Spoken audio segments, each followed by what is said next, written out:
de personas que atraviesan escenarios diferentes a los de la adultez, la juventud, etc. Entonces, hechos, ideas, hechos.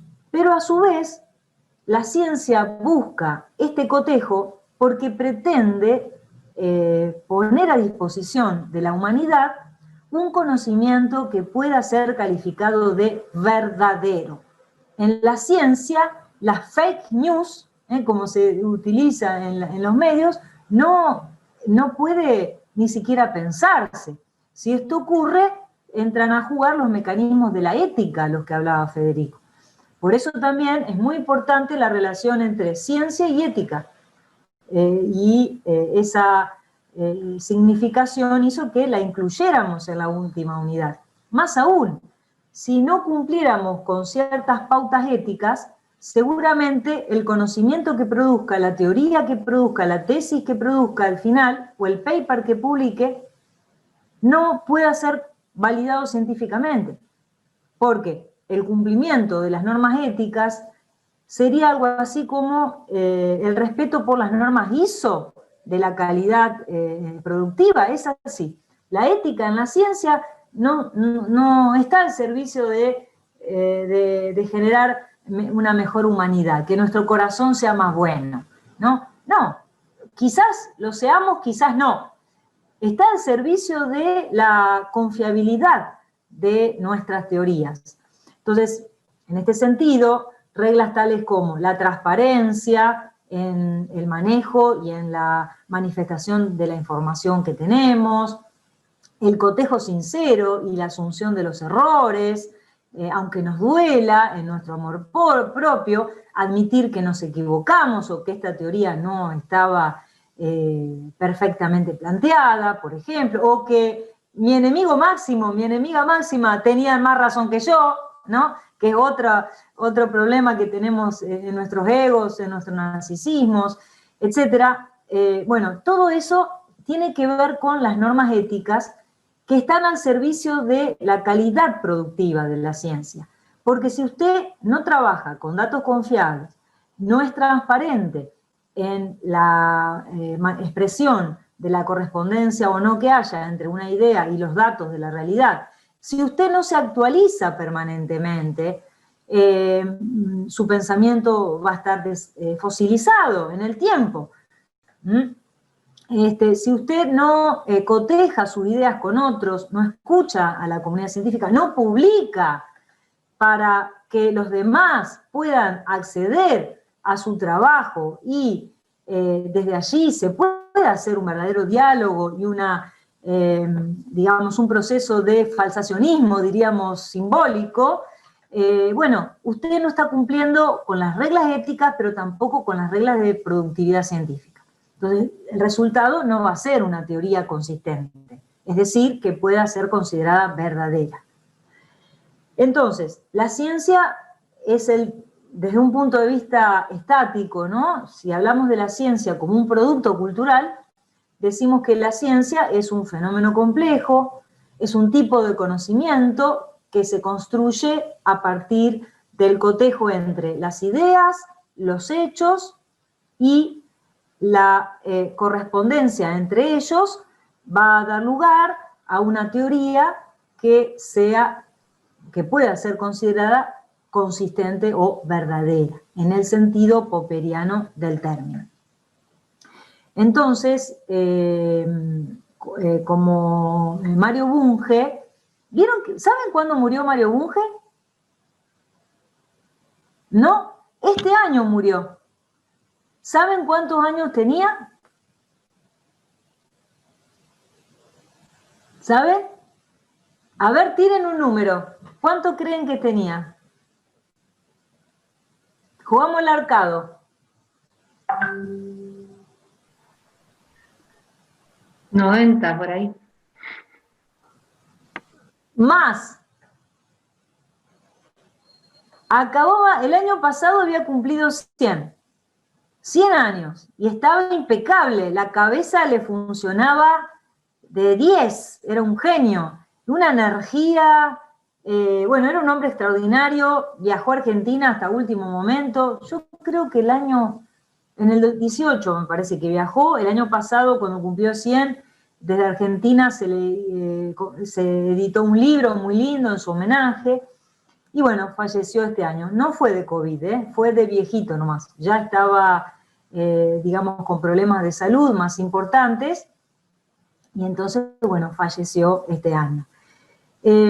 Mario Bunge es una persona, bueno, emblemática para la ciencia argentina, pero también para la epistemología mundial, aunque él tenía un enfoque de la ciencia que podríamos calificar de positivista, es decir, ligado a un marco filosófico, una manera de entender el conocimiento.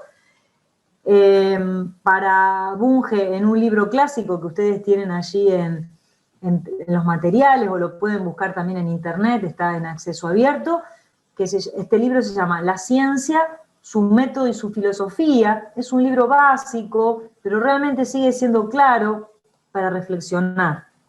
Ahí dice que la ciencia es un conocimiento racional, es un conocimiento verificable.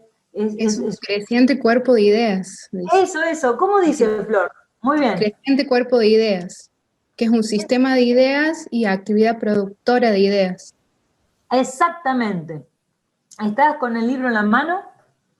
No, había leído y había tomado unas notas que me llamaban la atención. Contanos las otras notas que tomaste, Flor. Bueno, en ese libro él principalmente, como decía Federico, caracteriza a las ciencias formales y a las ciencias fácticas. Las formales como las ideales y las fácticas como las materiales. Las formales las localiza a la ciencia, a la lógica y a la matemática.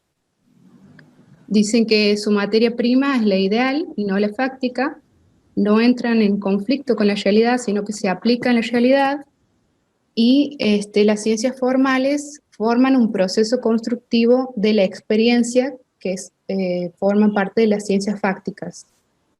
Por otra parte, las ciencias fácticas utilizan un método por el cual se ponen a prueba los enunciados verificables, que es lo que usted decía recién. Las formales también utilizan otros métodos. Un rasgo, antes de entrar a desarrollar el tema de la clasificación de la ciencia, este tema lo vamos a dejar un poquitito aparcado, en un rato lo vamos a retomar. Para cerrar un poco la cuestión de la definición de la ciencia, qué es la ciencia, cuáles son sus componentes y cómo se fue desarrollando a lo largo de la historia, que serían los capítulos 1 y 2, estamos allí. Volviendo a Bunge, es importante la perspectiva de Bunge en cuanto a la ciencia como un conjunto de conocimientos, un cuerpo creciente, dice él, exactamente, de conocimientos, porque también él, igual que Popper, igual que Kuhn, igual que Lakatos y todos los que hacemos investigación todos los días, sabemos que las ideas van cambiando, se van transformando, a veces por sí mismas, aunque parezca un poco loco, y a veces, muchas veces, por la intervención nuestra sobre ellas. ¿Por qué digo por sí mismas? Porque las ideas están allí, es decir, están en el mundo, como en la nube, como en Dropbox, digamos, están ahí, pululan. Alguien las puede leer, las toma, y puede empezar a reflexionar sobre ellas, puede comparar una idea con otra, etcétera, puede comparar una idea con la realidad. Y entonces ahí van a aparecer las preguntas. Entonces, cuando esto ocurre, estamos a las puertas de poder iniciar un proceso de investigación científica si tenemos las herramientas metodológicas, ¿no es cierto? Si contamos con nunca investigamos, bueno, si contamos con la dirección de alguien que investiga, o bien si ya estamos entrenados, bueno, a partir de ese oficio, ¿no?, que ya hemos incorporado. Pero uno parte de una idea, desde esa idea mira el mundo, como si fueran, ¿no es cierto?, binoculares o microscopio, mira el mundo desde esas ideas. Cada idea es como un binocular o un microscopio, ¿no? Tiene una forma, determinadas funciones, pero usted solamente ve ese pedacito, no ve lo que hay fuera de ese pedacito. Para eso tiene que hacer otro movimiento o utilizar otra herramienta. Entonces, cada teoría o el conjunto de ideas es ese dispositivo que nos permite mirar. Pero quizás en esa interacción entre usted y ese dispositivo, vamos a suponer, yo en mi caso soy miope, tengo presbicia, la gente que es daltónica o que tiene, hay otra Astigmatismo. astigmatismo, iba a decir enfermedad, pero no sabía si llamarlo enfermedad, astigmatismo. Bueno, todos esos cuadros que pueden presentar nuestros ojos van a hacer que, aunque usemos el mismo aparato que el vecino, que la vecina, quizá veamos diferente, un matiz distinto, una especificidad que vemos y el otro no, y viceversa. Entonces, puede ser que desde este aparato usamos siempre los mismos aparatos, siempre decimos lo mismo, sin embargo hay un día en que con esos mismos aparatos vemos las cosas diferentes o nos surgen interrogantes. Y entonces ahí es donde nace la posibilidad de tomar esa pregunta, transformarla en una nueva idea, que la vamos a llamar hipótesis de partida. Bueno, ¿qué tal si esto que estoy viendo es tal o cual cosa? ¿Será verdad o no será verdad? Y entonces, en esa búsqueda de la verdad, entendida como la correspondencia entre lo que pienso y la realidad, por otro lado, la verdad entendida como la correspondencia lógica de una idea con otra, hay dos conceptos de verdad sobre el que siempre nos manejamos, según Aristóteles, para acá. La verdad material y la verdad formal. La verdad material es la verdad como correspondencia de las palabras con los hechos. La verdad formal es el concepto de coherencia. Si es coherente mi pensamiento. Y a mi criterio, o desde una perspectiva tridimensional, ambos enfoques constituyen la verdad completa, diríamos, a la que puedo arribar hoy. Es decir, tengo que lograr una teoría que sea correspondiente con los hechos, pero también que tenga coherencia interna. No vale decir ideas sueltas, que además se contradicen entre sí. Por ejemplo, en el saber popular, que esto lo habíamos visto en el primer día, me parece que habíamos hablado un poquito de los refranes. ¿Fue así? Muy bien. Recuerden que hay un refrán que decía, a quien madruga, Dios lo ayuda. ¿No es cierto? Bueno, muy bien. Pero hay otro refrán que dice lo contrario. No por mucho madrugar, amanece más temprano. Entonces, ¿a cuál de los dos le hago caso? No hay coherencia interna en el saber popular. Ese es un rasgo que lo diferencia de la ciencia. En la ciencia no podemos, dentro de una teoría, decir cosas que sean contradictorias. O uno dice una cosa o afirma la otra, pero no podemos afirmar dos postulados que se excluyen al mismo tiempo. Sí podemos matizar, bueno, en este aspecto puntual pasa esto, en este otro aspecto pasa esto, pero hay que diferenciar. No podemos decir que una misma cosa es blanca y negra al mismo tiempo, todo el tiempo. Puede que aparezca como blanca un día o a determinado horario, pero que después aparezca como negra en determinado otro horario. Entonces ahí el tiempo es un dato relevante para mostrar la diferencia. Pero no puedo decir que todo el tiempo, siempre, algo es blanco y negro a la vez. Bueno, una discusión, esta es una discusión muy larga. La filosofía crítica quizás no estaría tan de acuerdo con esto que digo, pero por razones didácticas vamos a presentarlo así, por ahora. Entonces, el conocimiento va creciendo, se va incrementando.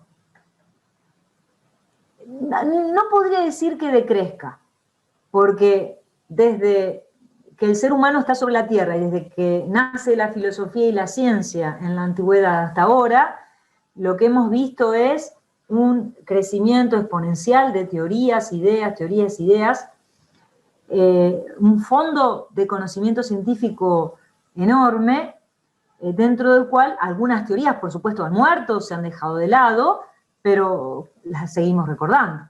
Por ejemplo, la teoría que explicaba que la Tierra era plana, ¿no? O que estaba sostenida por elefantes.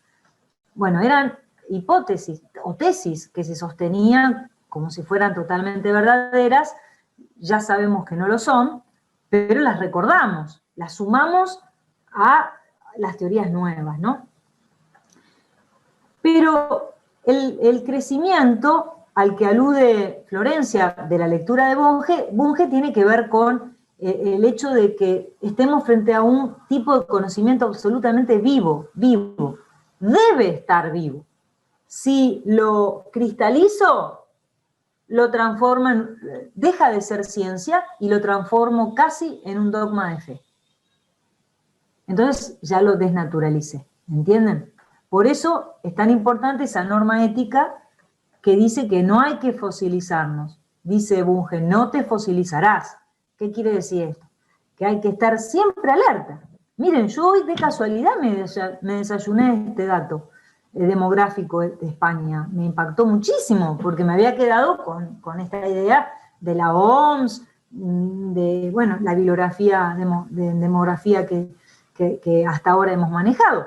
Pero la pandemia tal vez hizo que fue un factor para agudizar la mirada poblacional y entonces ahí han aparecido que estas proyecciones se han adelantado muchísimo, por lo menos en los países con culturas más ancestrales o que perduran, hegemónicas ancestrales, para decirlo así más elegantemente. Entonces, la ciencia es un saber acumulativo, es un saber que parte de una idea, la coteja para descartar otras ideas que vayan sumadas a ellas y generar una nueva idea. Entonces, por eso también es un saber vivo, un saber vivo. Cuando ustedes hagan las tesinas de maestría, van a tener que, por un lado, acopiar, ¿no? Identificar, acopiar y luego leer el fondo de conocimiento que se haya producido sobre el tema de ustedes. Van a tener que saber toda la información que se haya vertido, o al máximo posible, ¿no? Que se haya vertido sobre el campo de estudio. ¿Con qué objeto? ¿Para repetirla como loros? No. El objetivo es conocer el estado del arte, como se suele decir, ¿no? Saber hasta dónde llegó la ciencia en ese campo, para desde allí plantearnos nuevos interrogantes, dialogar con esas teorías y encontrar algunos rasgos que nos parezcan que no están suficientemente tratados y que merecen una indagación mayor, y ese afán, ¿no es cierto?, esa premisa va a ser la que los va a empoderar, a fortalecer y a impulsar para plantearse una buena pregunta de investigación, comenzar a pensar una posible respuesta, es decir, una hipótesis, y diseñar un proyecto, un proceso que dé cotejo de esta idea, respuesta a esta pregunta, con lo que la realidad les ofrezca.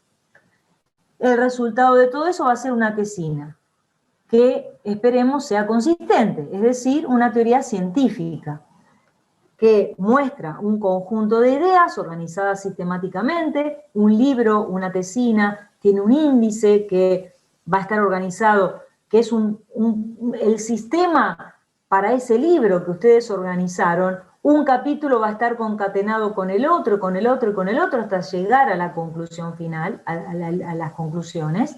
Esa concatenación va a ser el resultado de la hipótesis que ustedes se plantean y de lo que hayan podido cotejar. Esa hipótesis y el diseño probatorio es el plan de investigación, es lo que van a trabajar en el taller. Entonces, ¿quedó de todo esto más o menos claro? Perfecto. Antes de seguir con la clasificación de las ciencias, voy a poner un poquitito más entre paréntesis ese tema.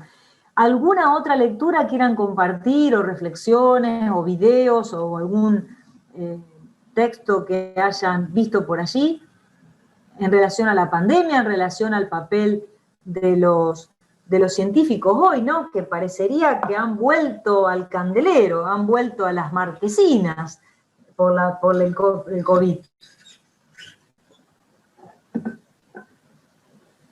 ¿Quieren comentar algo más? Yo mientras me voy a cebar unos matecitos. La ventaja de dar clase por Zoom es que podemos tomar mate, estar en pantufla, no es mi caso hoy. Yo simplemente a modo de aporte, doctora, Sí, Ariel. estuve viendo algún autor, bueno, tengo algunos ruidos acá en casa. No importa, no importa. Estuve viendo algún autor, algún epistemólogo, o filósofo, no sé, Dussel, que él plantea, justamente pone en crisis toda esta mirada que él denomina eurocentrista.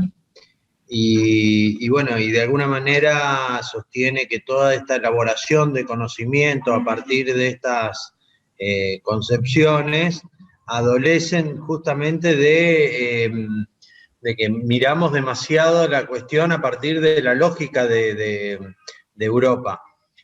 Por ejemplo, estudiamos el derecho, para ir a nuestro campo disciplinar, ¿no? Que estudiamos el derecho a partir de la concepción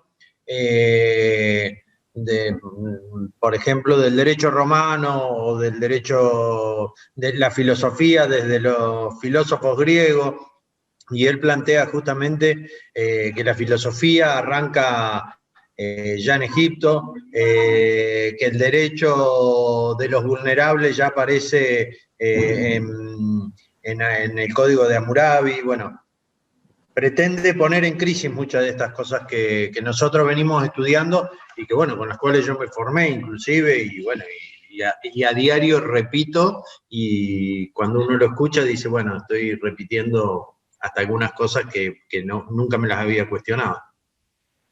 Bueno, muchísimas gracias, Ariel, por este aporte, me parece muy interesante. Primero porque nos habla de la actitud que debemos adoptar para generar ciencia y también para generar filosofía. ¿Cuál es esa actitud? Es el punto de partida de la pregunta, de la puesta en crisis de lo que recibo. Preguntarnos, por ejemplo, ¿será verdad esto que estoy escuchando? ¿O en base a qué datos puedo respaldar o esta persona está respaldando esta afirmación? ¿Cuáles son los investigadores o los filósofos o los pensadores en los que se está apoyando, si es que es una idea especulativa, no una idea empírica? Cuestiones así, ¿no? Por otro lado, es cierto que a finales del siglo XX, principios del XXI, se introduce en la conciencia de la humanidad la problemática de la multiculturalidad, ¿no?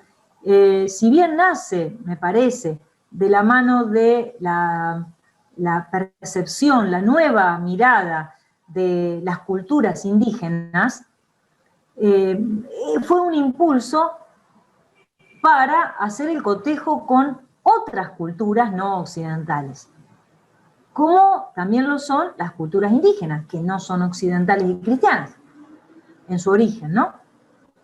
Entonces, por otro lado, la misma globalización, me parece a mí, ha permitido este debate o este cotejo entre puntos de vista en torno a la vida, en torno a los afectos, en torno a la sexualidad, en torno al matrimonio, a los hijos, a la identidad, al género, ¿no? Entonces, la misma tecnología ha permitido que la información circule lo más rápidamente, y entonces en esa circulación voy captando como por flash, ¿no es cierto? Cuando voy a internet y pongo una palabra y aparecen no sé cuántos documentos, y si bien en general hay algoritmos de Google que hacen que en general asocien la información con el lugar, la geolocalización, ¿no es cierto?, nuestra, pero lo cierto es que en esa búsqueda puede aparecer materiales de todo tipo. Y entonces ahí donde, como dice Ariel, empiezan a tener relevancia otras historias, otras culturas, otras formas de entender la vida, Y entonces, de alguna manera también se nos produce en la conciencia individual y colectiva una crisis de identidad, ¿no? Y un golpe al narcisismo, porque uno dice, pero ¿cómo?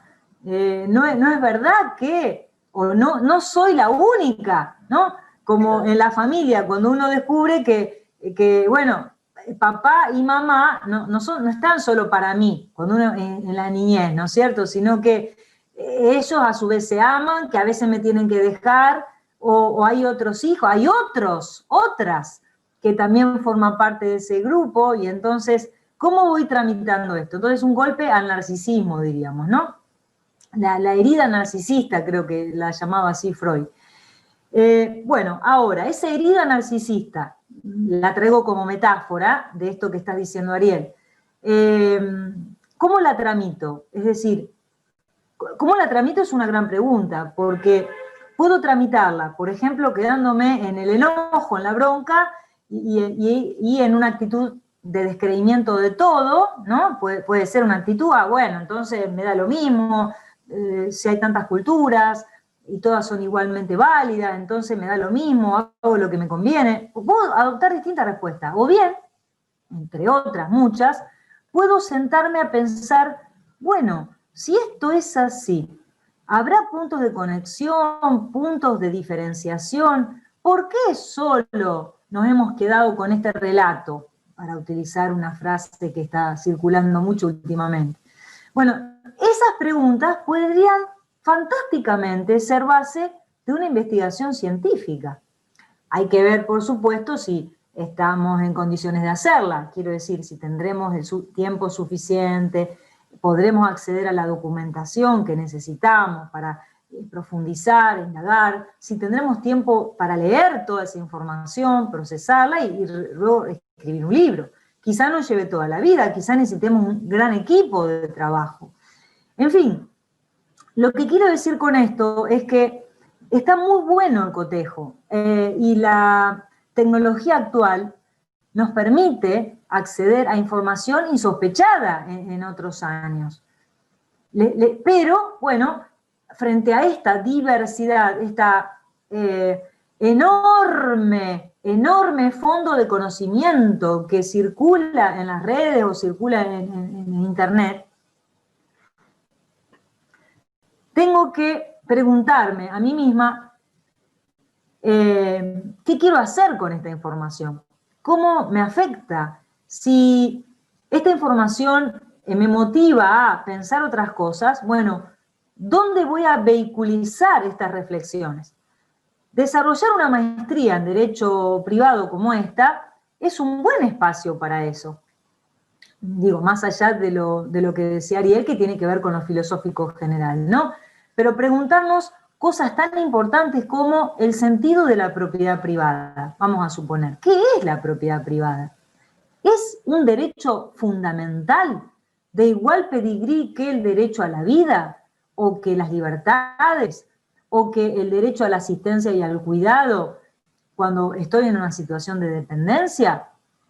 Miren, no solo los hechos en Argentina, la toma de tierras, ¿no? Y de campos últimamente han puesto en crisis muy profundamente esto, porque hasta ahora todos pensamos, sí, obviamente, la propiedad privada, pero si hay una línea de acción política, para no decir gobierno, que sostiene que en realidad la propiedad privada es un derecho instrumental al servicio de la satisfacción de necesidades y no puede ser un derecho que genere desigualdad injustificada, pobreza, exclusión. Y hay toda una línea política y este tema aparece en los medios y hay alguna afinidad con las personas que están en sectores del poder. Y entonces uno se plantea, ¿de qué lado estoy? ¿Tengo que ponerme de algún lado? ¿Puedo sostener las mismas ideas que tenía hace 20, 30 años atrás, cuando estudié la propiedad privada es inviolable, como dice la Constitución? ¿Estoy conforme con este señalamiento de que la propiedad privada es inviolable? y que solo puede ser expropiada por causa de utilidad pública, como dice la Constitución, o puede haber otros límites, ¿no? El Papa también me sorprendió mucho, el Papa acaba de publicar una encíclica Fratelli Tutti, creo que se llama, en donde vuelve sobre este tema. Y en una nota que leí ayer o antes de ayer, que en una entrevista que le hacían, y también en relación con una carta que él le escribió a exalumnos de la Santa Fe Capital, él decía, yo en relación con la propiedad privada no hago más que transmitir la doctrina social de la Iglesia, ¿no? Que es vieja, no es de ahora. Entonces, digo, este es un pequeño ejemplo, pero muy claro, propio del derecho privado, y que nos tiene que mover a preguntarnos, y a preguntarnos con el fin de encontrar respuestas de rigor científico. Si estamos dentro de una maestría, entonces podría ser un excelente tema de investigación. ¿Es realmente la propiedad privada la base de la productividad económica, la base de la economía, o es la base de un tipo de economía? Y estoy de acuerdo con ese tipo de economía. ¿Es sagrado ese derecho o no es sagrado? ¿Cuánta verdad o no verdad hay en esto? ¿No? Etcétera, etcétera. ¿Y qué es el comunismo? ¿Fue el comunismo un sistema, digo, en la Unión Soviética o en Cuba, en donde la propiedad privada fue desplazada por la propiedad colectiva que el Estado solo administraba? ¿O allí hubo una pantomima del gran administrador? Y lo que hubo es un régimen, un Estado voraz que se quedó con todo y que después hizo lo que quiso con eso. ¿Es eso el comunismo de Marx? O sea, les planteo esto a colación de este enfoque de Ariel, que es posible a partir de la identificación de estas ideas que van pululando por allí, que las transmitimos en redes, en memes, ¿no es cierto?, que aparecen en programas de televisión o en publicidades, y que son contradictorias entre sí muchas de ellas. Entonces, un buen punto de partida para investigar es recoger estos postulados y preguntarnos nosotros, con afán científico, si cuál de los dos es cierto, o si los dos son ciertos, si los dos son ciertos, en qué aspecto uno, en qué aspecto el otro no. Y empezar a trabajar para pulir estas miradas, estas ideas, y lograr dar lugar a una teoría que sea consistente. Entonces, desde ese punto de vista me parece muy interesante el aporte que hizo Ariel, ¿no? También es cierto que hay un punto en el cual nos mostramos como sujetos situados, ¿no es cierto? Somos seres humanos que nos formamos en un contexto geográfico, en un contexto cultural, en un tipo de familia, fuimos a un tipo de escuela, nos formamos en una universidad y ejercemos nuestra profesión en un ámbito determinado. Entonces, si bien todo eso nos condiciona, determina nuestra identidad. Y entonces, si bien uno puede abrirse y pensar otras cosas, incluso adoptar ciertas ideas y cambiar el punto de partida, de origen, ¿no?, del nacimiento, quizás también nuestra capacidad de cambio no sea tan radical, porque uno tiene una identidad formada. O sea, la ciencia se produce en contextos sociales, en contextos históricos. Están atravesados por condicionantes filosóficos, económicos, políticos. Disculpe, Sí, para darle tiempo para que tome otro mate. Gracias, sí. De esto que está hablando, justamente es lo que él hace todo un relato de este autor que yo le decía, Dussel. Sí.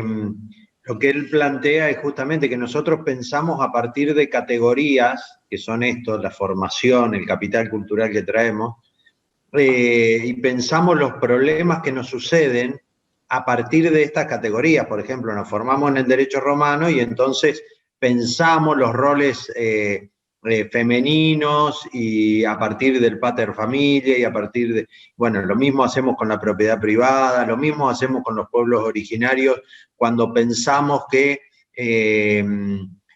bueno, que fueron descubiertos, que el centro estaba en Europa, que vinieron y bueno.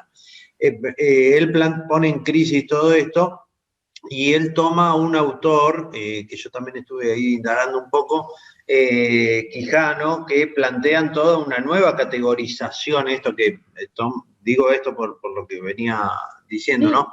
Toman nuevas categorías epistemológicas y para pensar, ya no hablan de raza y empiezan a hablar del racismo como categoría para la diferenciación, digamos, ya no de clases sociales, que dicen que es una categoría que corresponde más a la problemática capitalista europea, más que a la nuestra en cuanto a vulnerabilidad. Perfecto, bueno, excelente. Ahí hay un buen ejemplo de reconstrucción de esta crisis de identidad, diríamos, ¿no? Esta crisis de las preguntas. Entonces, frente a el cotejo de la diversidad de enfoques, de la diversidad de formas de organización de la vida cotidiana, de la vida cultural, institucional, etcétera, jurídica, el desafío de estos autores fue, o del último autor, Quijano, no lo conozco, es proponer una nueva manera que sea superadora. Bueno, un poco esto mismo que cuenta Ariel es lo que cada uno de ustedes va a hacer con sus investigaciones. Al tratarse de una... Sí, Federico. No, quería sumarle a lo que decía Ariel, que me pareció interesante y a mí me hace mucho ruido. Porque nosotros estamos en un área que es el derecho y que por lo menos la mayoría de las universidades en la Argentina tiene una manera de enseñar bastante dogmática, y creo que en este último tiempo recién se le está dando importancia en los planes de estudio el tema de la investigación, de cuestionar lo que ya venía establecido. Decía Ariel muy bien, y coincido con él, esto de traer de Europa todo y meterlo en nuestra cultura. Y hay un libro muy interesante sobre este tema de Buenaventura de Sousa, que es Epistemología del Sur, que tiene una mirada muy particular sobre este tema. La verdad que es muy, muy bueno. Bueno, es la misma corriente de lo que venía diciendo yo. Digamos, la misma línea de autores. Exacto, Federico y Ariel. Es la lectura que hacen los críticos, la filosofía crítica, y en este caso la filosofía crítica latinoamericana, del conocimiento científico, pero además de la política, del derecho, ¿no es cierto?, del mundo en general.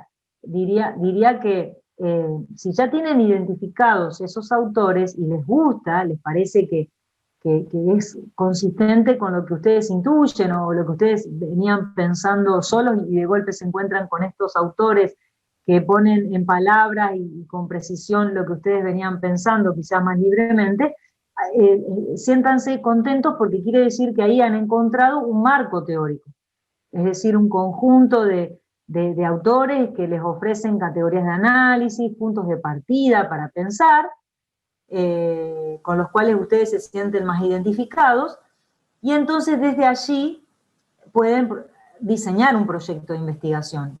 Antes que eso, plantearse interrogantes, pensar, crear una respuesta, es decir, crear una hipótesis y luego diseñar un esquema de corroboración, ¿no? Y entonces los resultados van a ser de acuerdo a ese enfoque teórico, ¿no? Si fuéramos analíticos, otra sería la historia, otros serían los autores y quizás también otros los interrogantes. Lo mismo si fuéramos trialistas, si fuéramos justnaturalistas, ¿no? Entonces, son todos marcos teóricos, que este es un término sobre el cual después van a trabajar en el taller también. Van a tener que elegir un marco teórico, es decir, un enfoque del derecho y un enfoque de la filosofía en el que ustedes crean, ¿no? Que lo van a dar por válido. Entonces dan por válido que la filosofía crítica latinoamericana tiene estos postulados, los tomo, y desde estos postulados, los explicito, voy a indagar esto, voy a poner a prueba esto y esto y esto. Sabiendo que es desde ese binocular, ¿me comprenden? Ahí el marco teórico es ese, así, está bueno esto de que se lo puedo mostrar en el dibujo, lo puedo hacer mímica, ¿no? Es así, son como los lentes mentales. Si nos pusiéramos otros lentes, la mirada sería distinta, las preguntas serían diferentes, etc. Lo interesante de esto, que es lo que trae a colación Popper, que me pareció siempre muy lúcido en ese sentido, es tener la fortaleza interna suficiente como para no vernos lacerados en nuestra autoestima, en nuestra competencia intelectual, si desde otro enfoque, desde otras culturas, la vida se ve diferente a como yo la veo.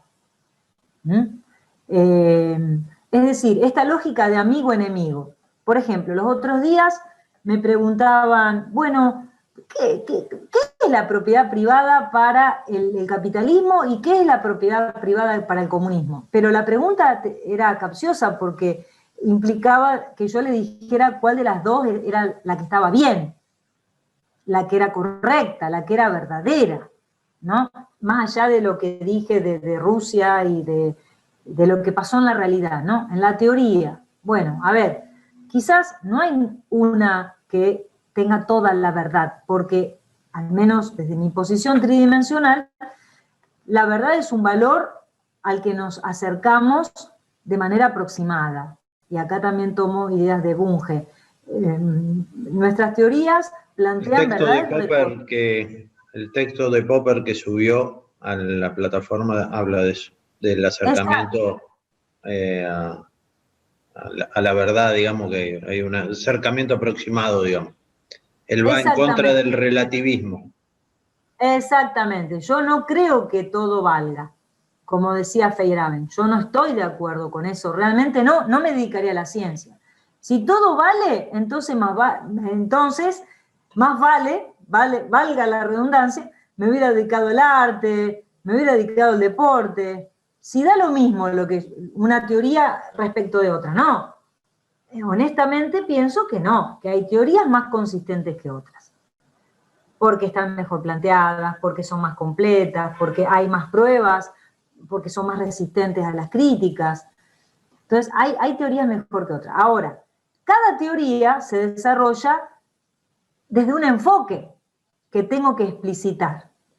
Entonces, así como hay que cotejar teorías, también el paso previo es pensar en los enfoques, es decir, en el marco teórico. Desde qué encuadre, ¿no? Como acá el cuadradito del Zoom. ¿Cuál va a ser mi encuadre y mi lugar dentro de este mosaico de ideas? ¿Vieron que a veces en el Zoom uno se va cambiando? No sé bien por qué pasa eso.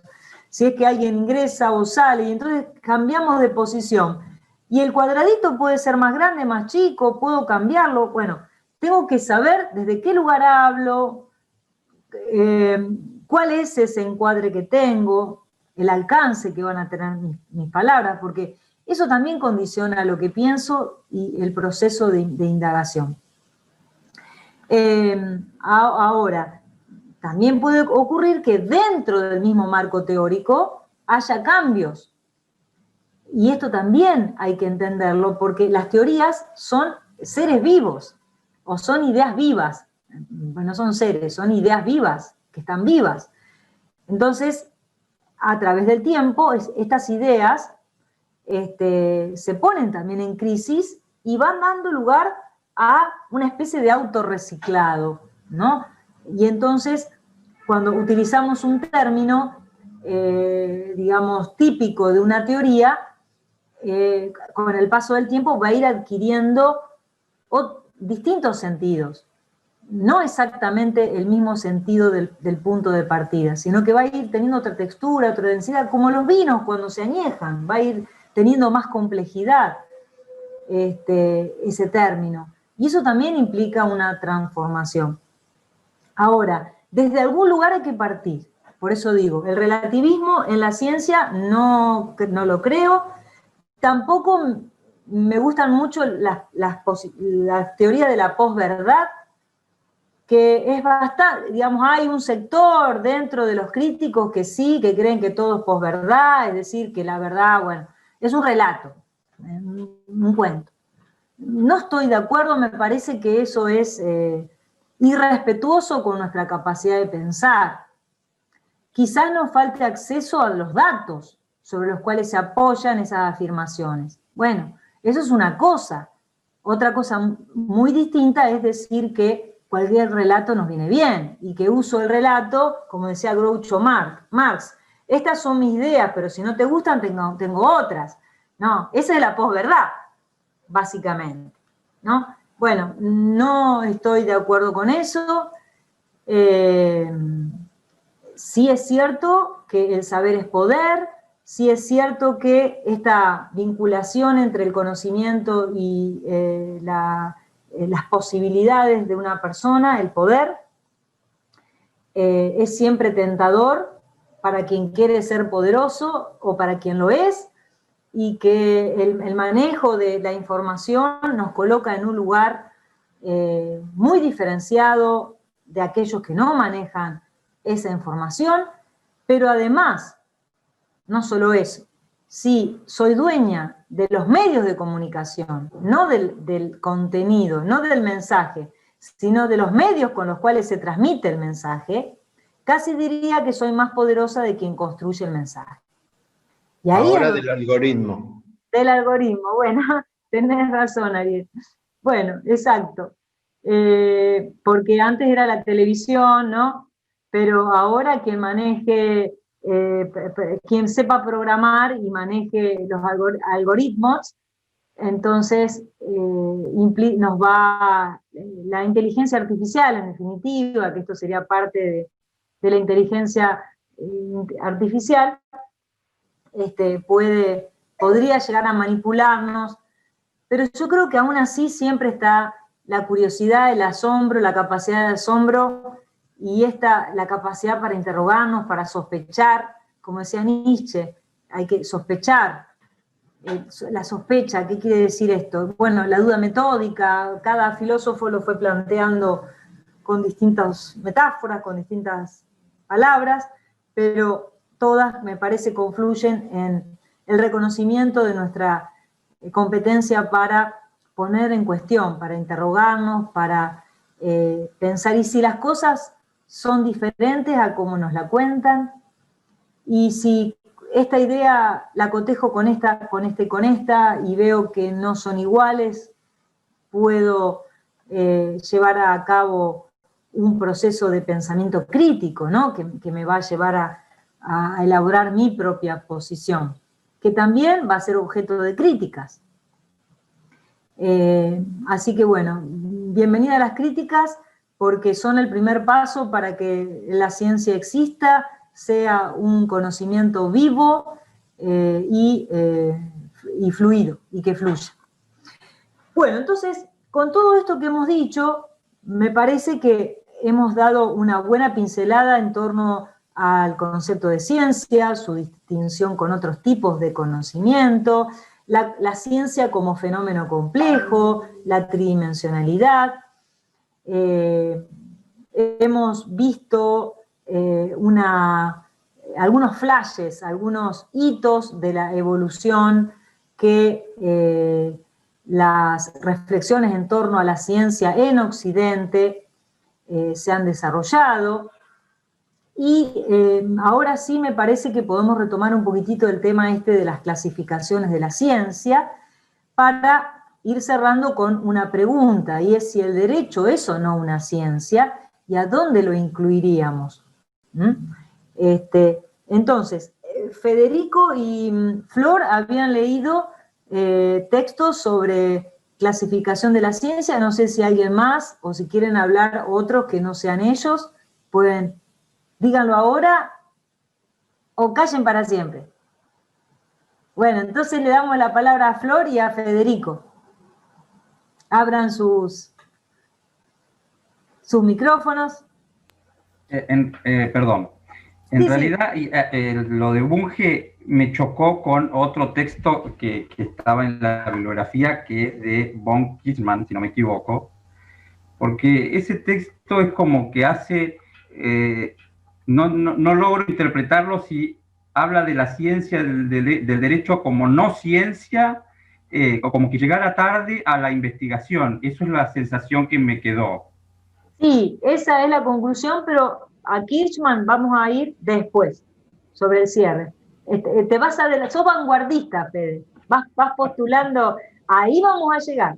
¿Es el derecho no una ciencia? Bueno, un primer postulado fuerte lo dio Kirchmann, negando el carácter de la ciencia. Lo niega completamente, no es científico, dos palabras del legislador, bibliotecas enteras se convierten en papel mojado. ¿De qué ciencia me hablan? Si el objeto es cambiante, si además los jueces cuando dictan sentencias escriben para ellos, la gente no entiende nada, se apartan del sentimiento de justicia que está en el derecho natural, y así. Fue una famosa y célebre conferencia que dictó para un grupo de jóvenes estudiantes en la Universidad de Berlín, en una sociedad como si fuera un centro de estudiantes que lo convocaron a hablar sobre este tema.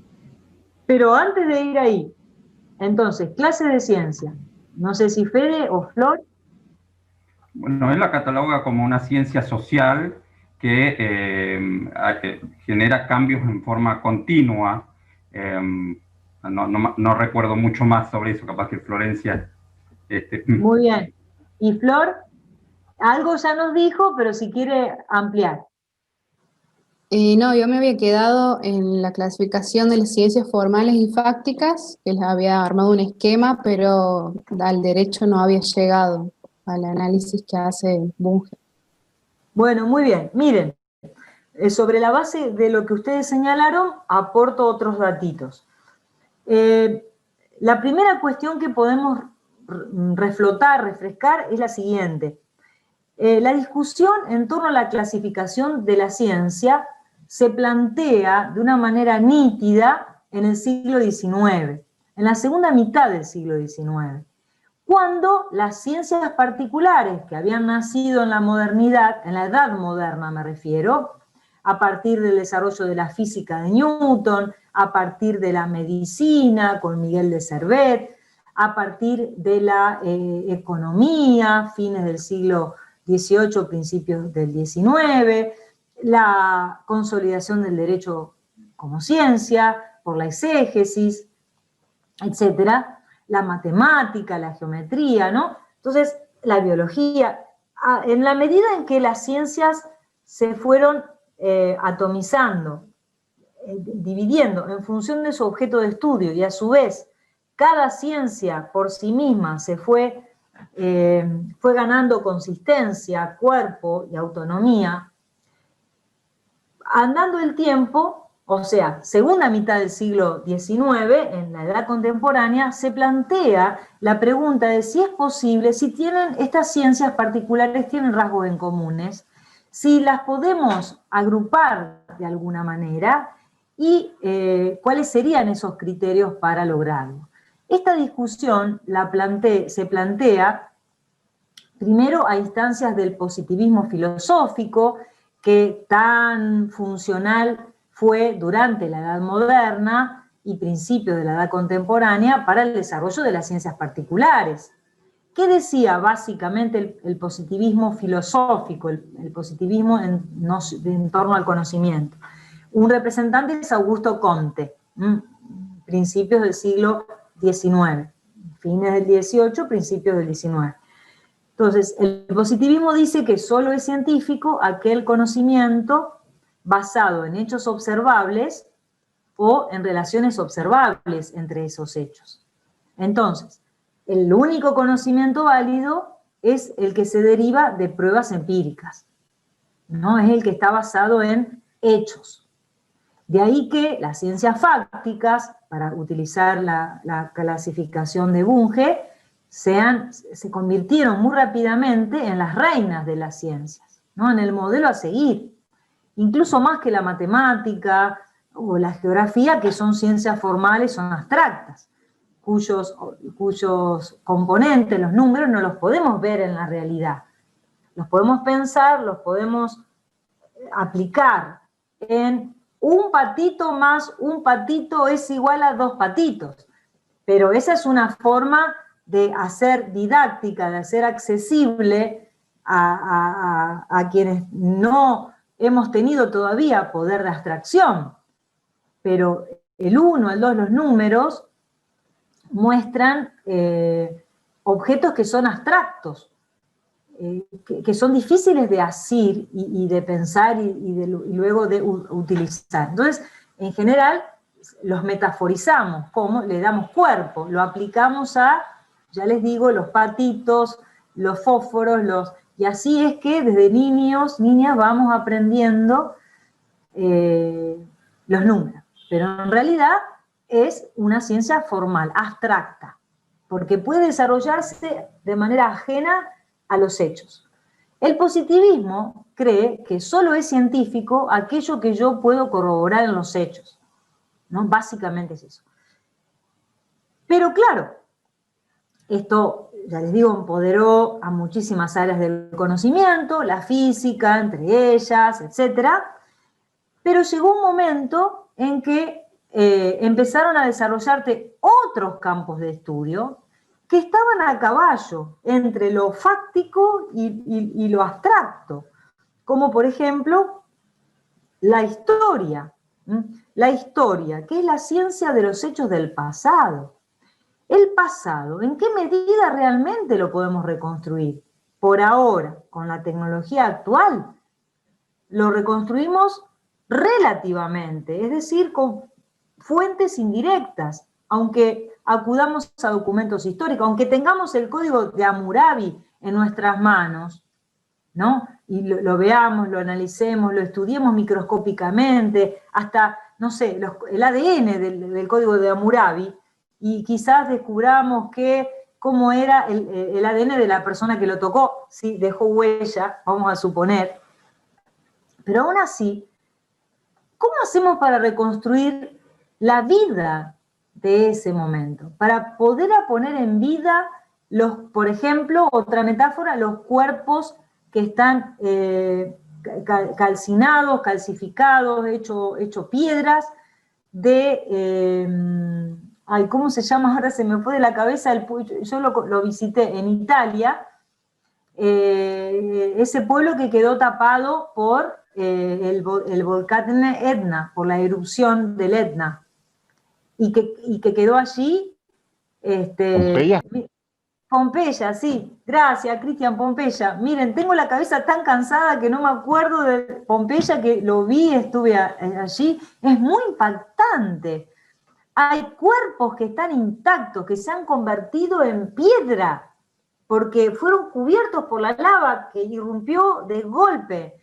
Es una maravilla la Pompeya, las ruinas no tanto, pero los restos, la arqueología, digamos, restos arqueológicos de Pompeya.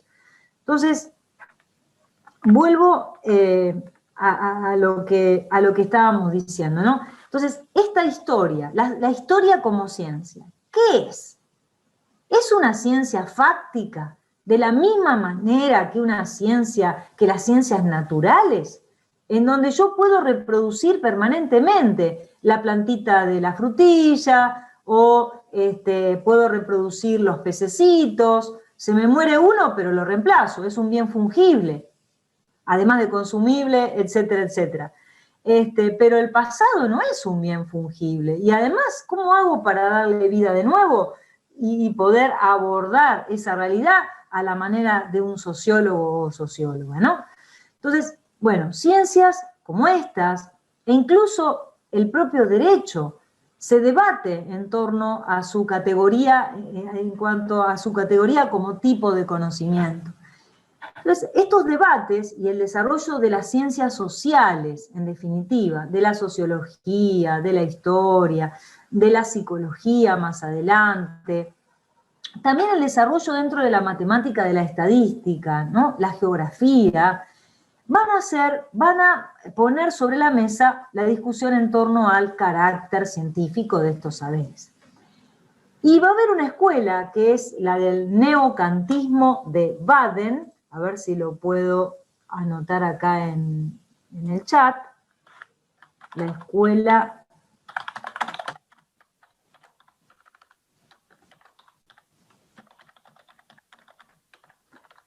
Baden es una región alemana en la que vivieron y se desarrollaron filósofos que seguían a Kant, seguían los postulados de Kant, pero reciclados, remixados. Por eso es un neocantismo. Toman algunas ideas de Kant y con eso van profundizando.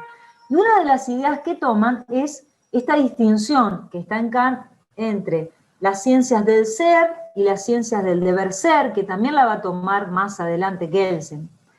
Y es ahí donde autores como Windelband, por ejemplo, lo voy a anotar acá,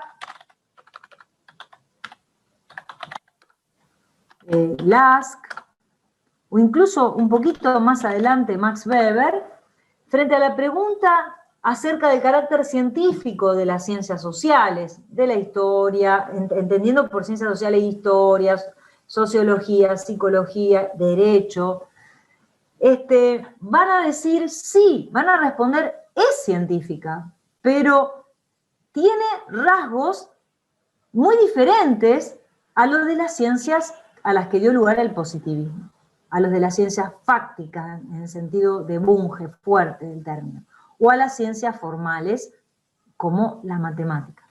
Entonces, en esa disquisición van a proponer hablar de dos tipos de ciencias, las ciencias fácticas, o ciencias de lo general, mejor dicho, ciencias de lo general, y las ciencias de lo particular. A las ciencias de lo general también la van a llamar ciencias nomotéticas, que lo voy a anotar acá también, y las ciencias idiocráticas. Nomotéticas es un término compuesto, nomoi quiere decir regla general.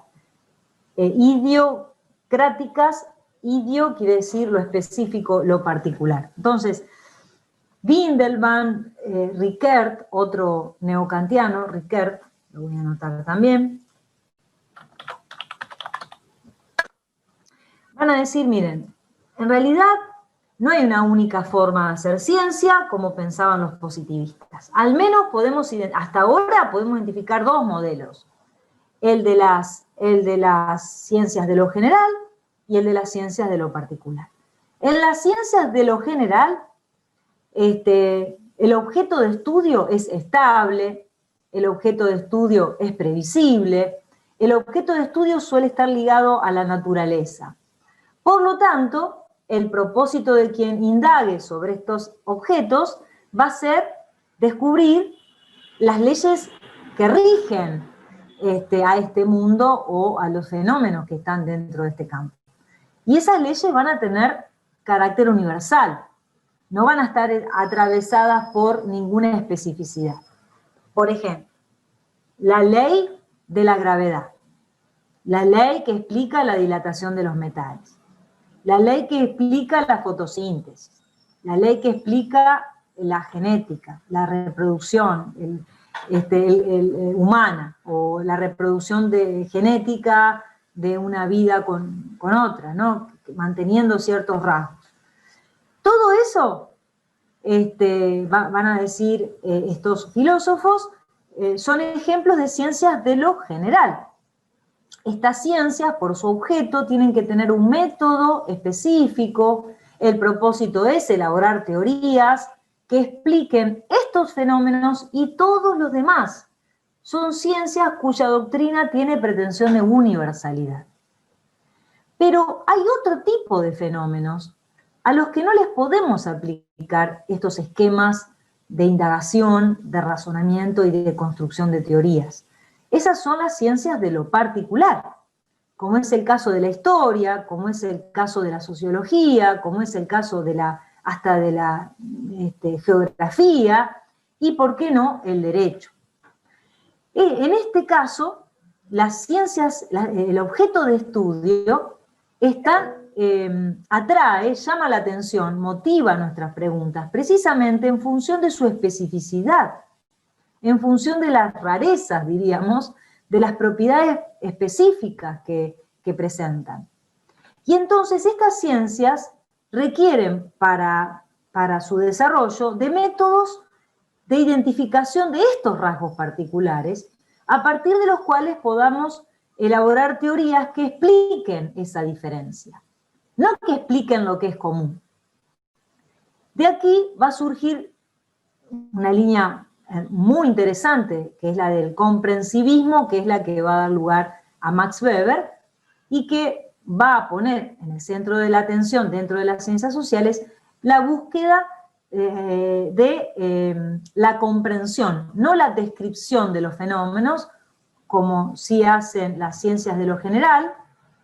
Por ejemplo, la ley de la dilatación de los metales describe un proceso, en definitiva, que se va a producir en la China, acá, etcétera, etcétera. Puede tener alguna que otra variación, pero el COVID-19 empezó en Wuhan, pero estamos todos, hay una pandemia, estamos todos sufriendo más o menos en una escala aproximada los mismos síntomas, reacciones y mortalidades, ¿no? El mismo proceso, con pequeñas variaciones. En cambio, en las ciencias de lo particular, el objeto, lo interesante es explicar por qué este fenómeno es así, comprender las razones, los componentes que han hecho que este escenario de cosas se dio acá y no en otro lado. Y entonces por eso son ciencias comprensivistas. El objetivo es hacer diagnósticos que me permitan entender, asir las razones, los fundamentos que se ponen en juego en este fenómeno. Y esos fundamentos van a valer para ese caso o para ese conjunto de casos y nada más. No lo puedo esgrimir como una ley explicativa para todos los fenómenos habidos en el mundo. Entonces, si hablamos, por ejemplo, de multiculturalismo, es gracias a este enfoque de la ciencia, gracias a haberse podido desarrollar las ciencias comprensivistas, que buscan precisamente identificar los rasgos que diferencian a un fenómeno de otro y mostrar que es legítimo, que es adecuado hacerlo porque tiene este impacto en ese colectivo. Gracias a esto la antropología va a adquirir mucha fuerza, la arqueología, y dentro de estas discusiones el derecho también va a sufrir distintas consideraciones. Algunos la van a considerar una ciencia formal, como Kelsen, porque asocian derecho a lógica, y entonces es más fácil decir que es una ciencia de lo general. Recuerden que, no sé si leyeron la teoría pura del derecho. Sí, bueno, excelente. Recuerdan que en el prólogo, Kelsen se ufana de haber logrado su objetivo porque su teoría era calificada de todos los colores ideológicos presentes en la época, que mi teoría es de izquierda, que mi teoría es conservadora, que mi teoría es liberal, que mi teoría es, no sé, demócrata. Bueno, dice Kelsen, esa es la prueba más clara de que cumplí mi objetivo, que logré construir una teoría general. Una teoría que le da cientificidad al derecho, porque identifica aquellos rasgos que son permanentes. Esos rasgos son formales, abstractos. El precio fue, esta es una crítica que hago, ¿no?, desconectarlo de la realidad y desconectarlo del corazón humano que tiene el derecho. Entonces, frente a esta posición hubo otras en donde al derecho se lo fue ubicando dentro de las ciencias de lo particular, dentro de las ciencias comprensivistas, y en la actualidad las mismas teorías del derecho, las distintas perspectivas filosóficas en torno al derecho se siguen debatiendo. Según cuál sea el enfoque, la ubicaremos dentro de un lado o del otro. Ahora bien, esta distinción también dio lugar a otra calificación, la de las ciencias y las humanidades, o las ciencias duras y las ciencias blandas, ¿no? Esta fue como el revival, la respuesta que el positivismo le da. Bueno, está bien, hay dos grupos de ciencia, pero nosotros somos la ciencia y ustedes son los blanditos, cuyos resultados son relativamente confiables, porque nunca uno está seguro de lo que ustedes dicen, ¿no? Bueno, ¿y por qué en concreto esto es importante que lo pongamos en el programa y discutirlo aquí? Porque ¿saben qué? Esta clasificación hoy sigue siendo importante y definitoria a la hora de distribuir el dinero con el cual financiamos la investigación científica. Todavía en el mundo, pero incluso en el CONICET me consta, las humanidades, las ciencias blanditas, seguimos siendo la ciencia pobre, la pariente pobre en el mundo de la ciencia. Hay muchos indicadores que me permiten afirmar esto. Uno es la cantidad de becas o espacios, becas y cargos, cuando se ingresa a la carrera del CONICET, que se le asignan a las ciencias sociales, y sobre todo al derecho. Es minoritario. Este es el único lugar en donde somos minoría. Por otro lado, la merma, o sea, dentro del conjunto global de investigadores de carrera, los de las ciencias sociales somos menos, sobre todo los de derecho somos muy poquitos. Quizás en la base no, en la base, o sea, en la primera categoría, que es la de asistente, ingresamos muchos. Supongamos que logremos paridad. Pero con el paso del tiempo, si vamos analizando las posibilidades de acceso a las categorías últimas, investigadores principales o investigadores superiores, ahí ya la base se angosta y se transforma en una clara pirámide en donde muy poquititos llegamos a ser principales y casi muy contados con los dedos de la mano llegan a ser superiores. Por supuesto que esto a su vez tiene que ver con el diseño, el acceso, mejor dicho, a los cargos políticos de gestión del CONICET. ¿Quiénes componen la junta, el directorio, ¿no? La presidencia y el directorio, la junta directiva del CONICET? Y la mayoría son ingenieros, matemáticos, físicos, médicos, biólogos, un poco menos agrónomos. Y algún que otro sociólogo, porque algún lugarcito, pero abogado no conozco a nadie que del derecho haya integrado el cuerpo directivo. Y acá no hay un problema de género, porque somos más las mujeres que investigamos que los varones por una cuestión económica. Porque las mujeres nos bancamos ganar menos, por esta cuestión patriarcal. Entonces nos arriesgamos a presentarnos en carreras de este tipo. Salvo en las ciencias duras, es cierto, donde hay un poco más de presencia o equilibrada de varones con mujeres, porque ser ingeniera civil es muy raro. Hay, por supuesto, pero hay menos. O qué sé yo, químicos, etc. Entonces, esta discusión es importante, está instalada en el CONICET, no es que no existe, peleamos para que esto vaya transformándose, pero seguimos siendo la pariente pobre dentro de la... Imagínense entonces, frente a la pregunta, ¿es el derecho o no una ciencia? ¿Qué investigan en derecho? A mí más de una vez en el taxi, ¿usted qué se dedica? Soy investigadora del CONICET. Ah, ¿y en qué área? En derecho. Y se dan vuelta. ¿En derecho? ¿Qué es eso? ¿Qué investigan en derecho? Bueno, entonces todo eso tiene que ver con los prejuicios instalados de larga data. Les estoy contando siglo XIX, 250 años por lo menos, en donde se nos ha machacado con estos enfoques. Bueno, pero es cierto también que nosotros como ciencia no hemos hecho bien la tarea muchas veces. Y entonces de ahí la crítica de Kirchmann, que no es inocua, aunque él, y con esto voy cerrando mi intervención, parte de un concepto positivista de la ciencia. Si ustedes cuando lean este texto van a ver que comienza diciendo que las ciencias naturales pueden construirse porque se refieren a un objeto de estudio estable, las flores siempre se desarrollan de la misma manera, el sol siempre sale por el mismo lado, bueno, no me acuerdo exactamente las palabras, va dando ejemplos de ¿qué? De ciencias fácticas, positivistas, con el enfoque positivista. Entonces, en cambio el derecho, dice, tiene un objeto de estudio inestable.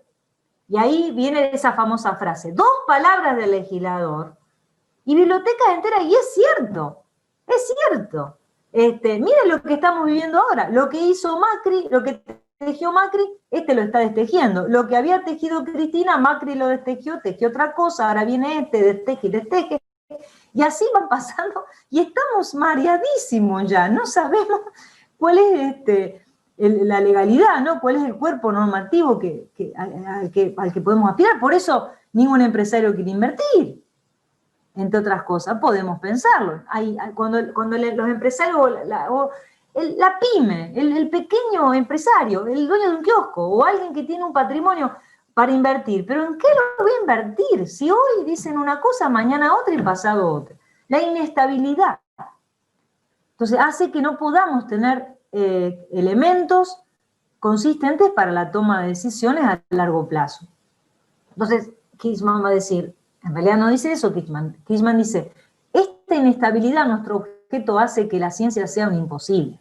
Porque él está comparando la ciencia de la moderna, donde la física era el paradigma a seguir, el modelo a seguir, con una ciencia que evidentemente es cambiante porque se refiere al humano. Y todo el humano se transforma permanentemente. Bueno, quizá no haya que tener tanta inestabilidad, pero es cierto que está abierta a las transformaciones, no es algo rígido. Entonces, bueno, esta es la discusión, pero no sé si quieren ustedes aportar alguna otra idea, alguna reflexión, algo que hayan leído. Sí, Cristian, a ver, para... Sí. Respecto a lo que decía, bueno, eso pasa por lo menos en todos los países latinoamericanos, por lo menos en mi país pasa lo mismo, respecto a la distribución de los recursos. Y también dentro de las ciencias duras, como usted la llamaba, también existen distinciones como la física, esa parte de la ciencia que reduce solo conocimiento, se quejan mucho de que se le otorgan los recursos a la ciencia aplicada. Y ahí tiene una discusión los científicos de que económicamente es más rentable financiar un estudio, una investigación que vaya a producir un producto que pueda ser comercializado. Eso de un punto de vista. Y lo otro que quería también comentar es que dentro de la discusión de si el derecho o las ciencias sociales son ciencia o no, bueno, sacan el argumento hoy día de la física cuántica, que tampoco ellos pueden determinar o tienen resultados contradictorios. Que una partícula puede estar en un lugar y en otro al mismo tiempo, o en tiempos distintos, cosas. Entonces hay una tremenda discusión y un elemento para nosotros, las ciencias sociales, validar nuevamente nuestro carácter de ciencia. Sí, gracias, Cristian, por estos aportes que estás haciendo. Respecto de esto voy a hacer también algunas puntualizaciones. Primero, la distinción entre ciencia pura y ciencia aplicada, que me parece muy importante en el marco de desarrollo en torno a las clasificaciones de la ciencia. Miren, ciencia pura y ciencia aplicada podemos encontrar en cualquier ciencia particular. Cuando hablamos de ciencia pura no estamos hablando de las ciencias formales y las ciencias aplicadas son las ciencias prácticas. No hagan esta asociación porque no es así. Lo pura o lo aplicado tiene que ver con el segmento de ese campo científico sobre el cual me voy a referir. Si, por ejemplo, dentro de la historia, ¿no? Yo me voy a referir a los fundamentos, a la pregunta en torno a qué tipo de ciencia es la historia, cómo defino a la historia, cuáles son los rasgos que tengo que tener en cuenta para establecer mi campo de estudio. Todo eso son reflexiones válidas dentro de la historia, pero que se vinculan con un desarrollo puro de la historia. Es decir, cuando nos preguntamos por los fundamentos de una ciencia en particular, hacemos ciencia pura. No importa cuál sea el objeto de estudio, hay ciencia pura, tanto en el derecho como en la química, en la física, en la sociología, en la psicología, en la geografía, cualquier campo.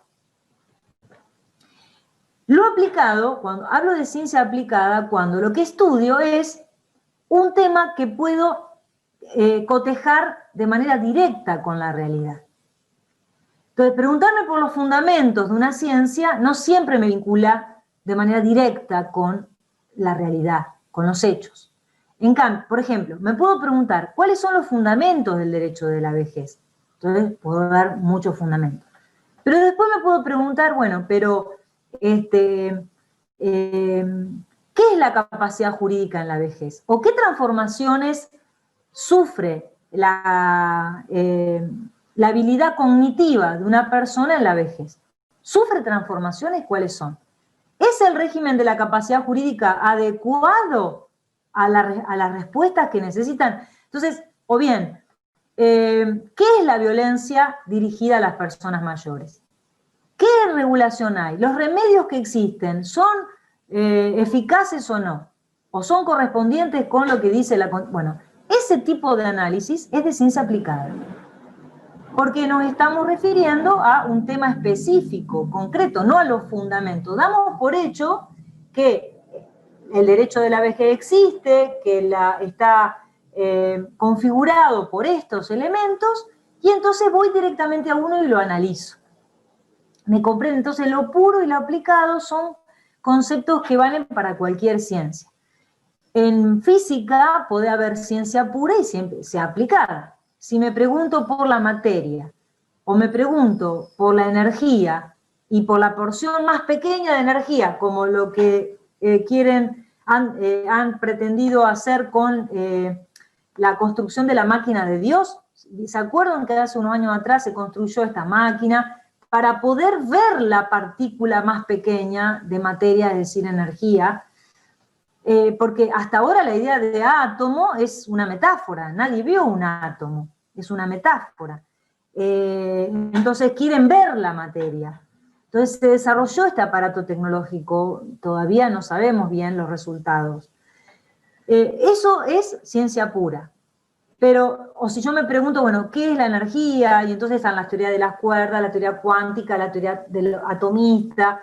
Son todas teorías abstractas. No sé exactamente qué son, porque por ahora, a menos que esta máquina de Dios me pueda comprobar. O los agujeros negros. ¿Qué son los agujeros negros? ¿Vieron que hay un argentino que fue nominado al Nobel por estudiar esto? Bueno, es más, aún dentro de los agujeros negros habrá temas de ciencia pura y de ciencia aplicada, porque son clasificaciones relativas, todo depende del contexto en donde lo aplique, pero todas las ciencias tienen esto. El derecho también. Si nos preguntamos cuáles son los componentes básicos del mundo jurídico, podemos desarrollar ciencia pura o filosofía del derecho. ¿Cuáles son los fundamentos de mi ciencia? Lo que hace Kirchmann en la primera parte es, de alguna manera, filosofía o ciencia pura. Se pregunta por los fundamentos científicos básicos. Y luego pasa revista a ejemplos concretos. Entonces, bueno, ahí la mirada es de ciencia aplicada. Otra cosa que no hay que confundir. La finalidad de la ciencia es hacer diagnósticos. Nada más. La finalidad de la tecnología o la técnica es darme la receta, es decir, generar el dispositivo. Un dispositivo que va a intervenir sobre la realidad y la va a modificar. En ciencia, las respuestas son de diagnóstico, es decir, son teorías que me permiten decir cómo es o no es el mundo, cuáles son sus componentes, cómo funciona, o por qué es así, los fundamentos. Entonces la ciencia es siempre descriptiva, explicativa o comprensiva. Y no le pidamos otra cosa, no le pidamos a la ciencia jurídica, a las tesinas de ustedes, que el objetivo central sea elaborar un modelo de contrato para resolver tal o cual problema. No. Eso es un dispositivo que voy a elaborar después de hacer el diagnóstico. Si ese dispositivo lo hago basado en un diagnóstico científico, tenemos mayores probabilidades de que ese dispositivo sea más eficaz. Otro ejemplo. ¿Por qué no estamos seguros con la vacuna del COVID? Sea cual sea la empresa que la esté produciendo. Pfizer, si la rusa, no importa, hay cientos de laboratorios que la están produciendo. ¿Por qué igual sospechamos incluso de la de Oxford? Porque todavía no tenemos un diagnóstico claro respecto a qué es el COVID-19, cuáles son sus efectos y cómo se transforma. Ese es el grave problema. No hay un diagnóstico certero, como si lo tenemos de la gripe de influenza o de cualquier otra, no sé, la viruela, cualquier otra bacteria o virus. El COVID-19 es nuevo, tan nuevo que nos agarró desprevenido. Entonces, lo estamos estudiando y al mismo tiempo estamos elaborando un dispositivo tecnológico como es esta vacuna, cuya efectividad, miren, por más que sea la de Oxford, yo no voy a vacunar, pero con la nariz tapada, porque honestamente creo que todavía no hay una teoría asentada, sumamente probada. Llegar a esto requiere tiempo, por más que tengamos una tecnología buenísima que nos permita procesar datos de una manera velocísima, etcétera, etcétera. Lo cierto es que todas las teorías requieren asentamiento, requieren de una observación sostenida en el tiempo. Y aquí, recién ahora, en diciembre, en unos días, va a cumplirse 1 año de los primeros casos de Wuhan. 1 año es muy poco. Bueno, como sea. Espero que esto haya quedado, sea claro para que cuando pensemos en nuestras tesinas, dividamos en 2 etapas. Diagnóstico y luego la recetita, el remedio. El diagnóstico es lo más importante. Y el tipo de pregunta que me hago cuando desarrollo diagnóstico pueden ser descriptivas, explicativas o comprensivas. Descriptivas. ¿Qué es? ¿Qué no es? ¿Cuáles son sus componentes? ¿En qué medida ocurre? ¿Cuándo ocurre? No sé. ¿Cuáles son los factores que intervienen? ¿Qué efectos tiene? Todo esto que sirve para contarnos el mundo.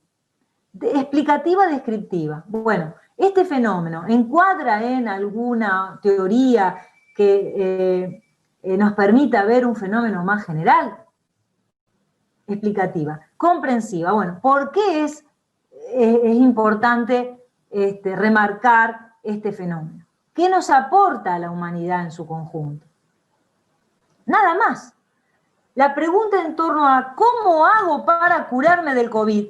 O ¿cómo hago para elaborar una sentencia justa o equilibrada, como quieran, o técnicamente impecable frente a este caso?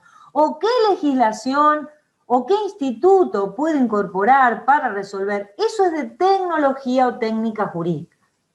Si quieren lo incorporan, si quieren no. No es obligatorio.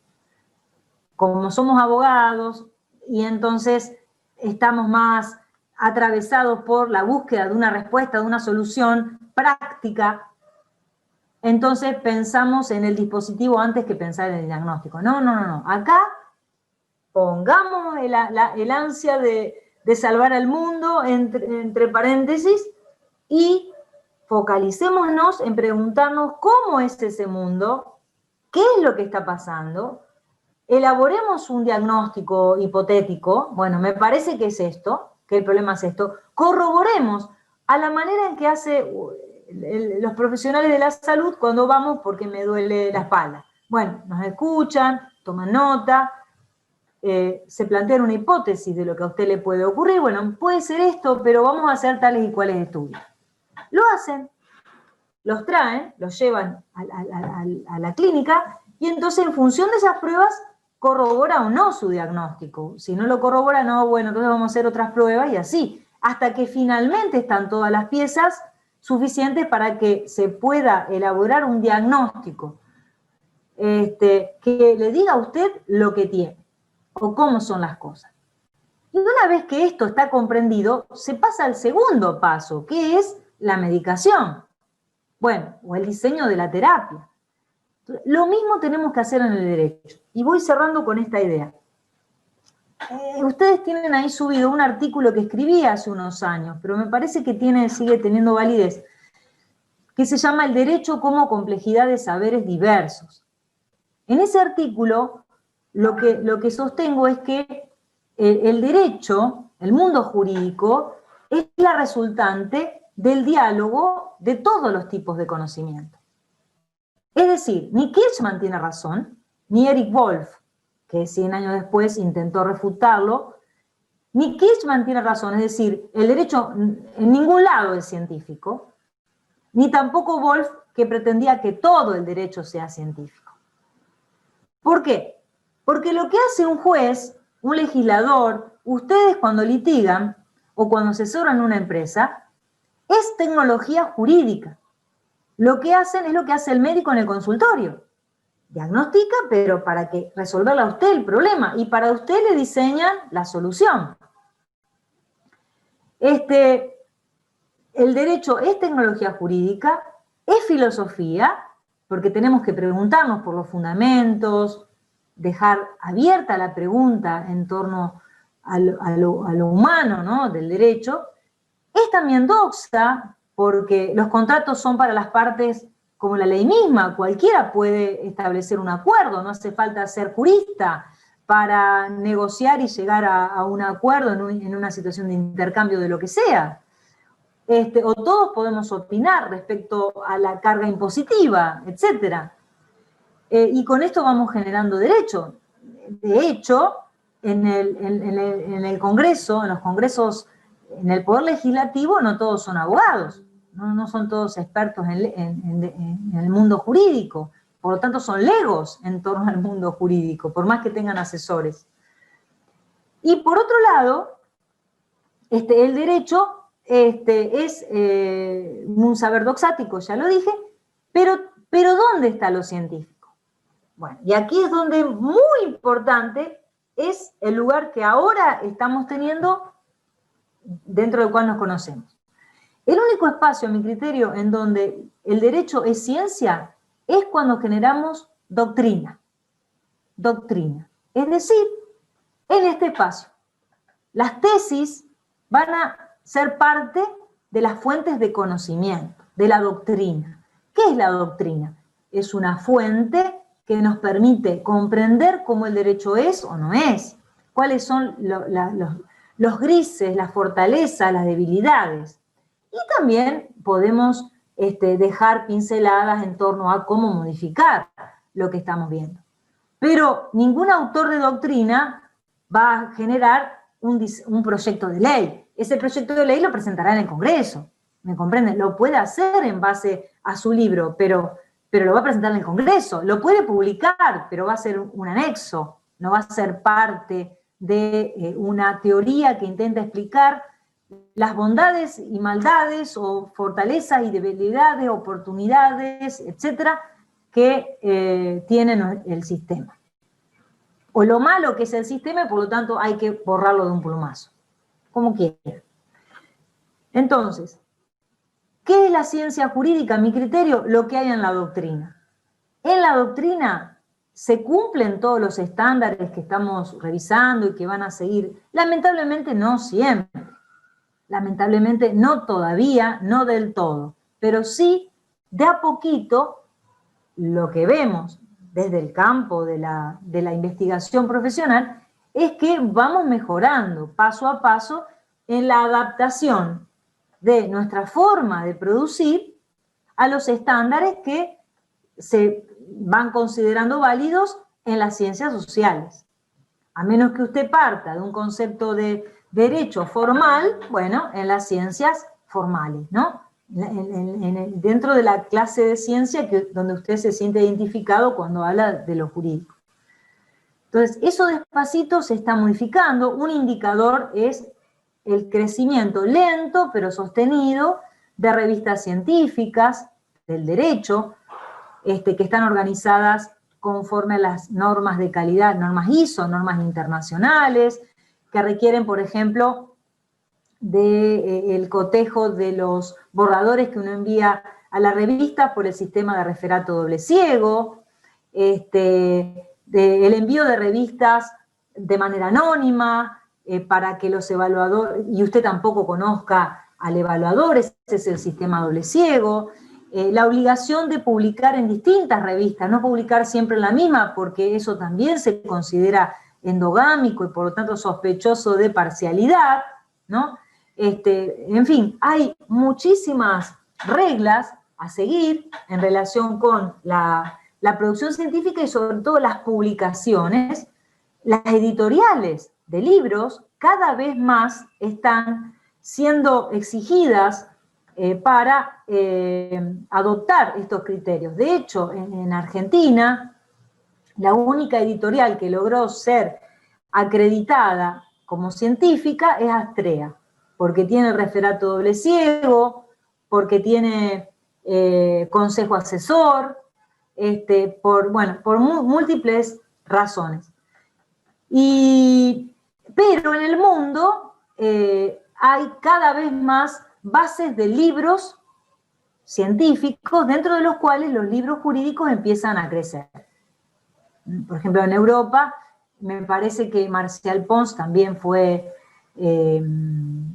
catalogada dentro de una base europea, y así sucesivamente. Este es un fenómeno que va a ir creciendo. Por lo tanto, ustedes tienen que hacer tesis pensando en que ojalá sus resultados puedan publicarse en papers, es decir, en una revista científica, es decir, que ustedes hagan un artículo para una revista con referato doble ciego, con, bueno, todos los requisitos, pautas formales, todos los requisitos que tienen estas revistas.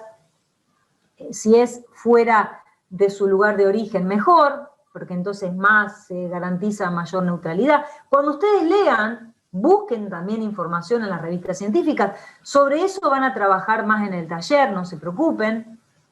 Y también hay que pensar en que sus libros puedan ser publicados luego en editoriales que también tengan reconocimiento de calidad como estos que les digo. Esa es una aspiración de máxima, ¿no es cierto? Igual uno hace lo mejor que puede con lo que tiene. Así que vamos paso a paso.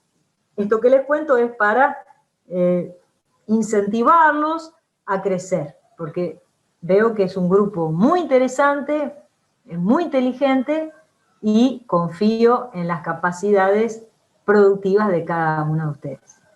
Bueno, yo dejaría hasta acá. No sé si quieren comentar algo, unos minutitos más para bueno, compartir alguna idea. ¿Quieren abrir los micrófonos? Ábranlos. Estamos apabullados de... ¡Ay, no!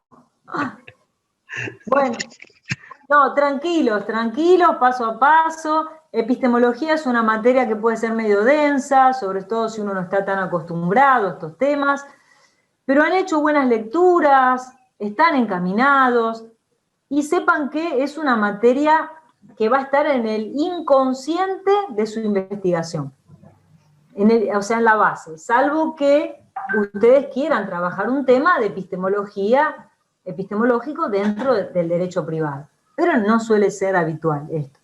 Es importante para que esta asignatura, para que uno entienda dónde está situado y qué se espera de cada uno. Esta lectura última que usted refería de su autoría sobre la ciencia jurídica, ¿vale como un resumen un poco de esto que hemos estado hablando hoy? ¿Puede ser? Sí, puede ser, sí. Sí, puede ser. No hay sobre todo sobre la última parte, me parece, ¿no? Claro, exacto, sobre la última parte sí.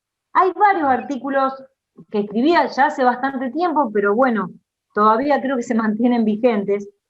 Uno sobre Kirchmann, que hice un estudio cuando hice mi doctorado en el siglo pasado, hice un estudio sobre Kirchmann y su tesis en torno al derecho.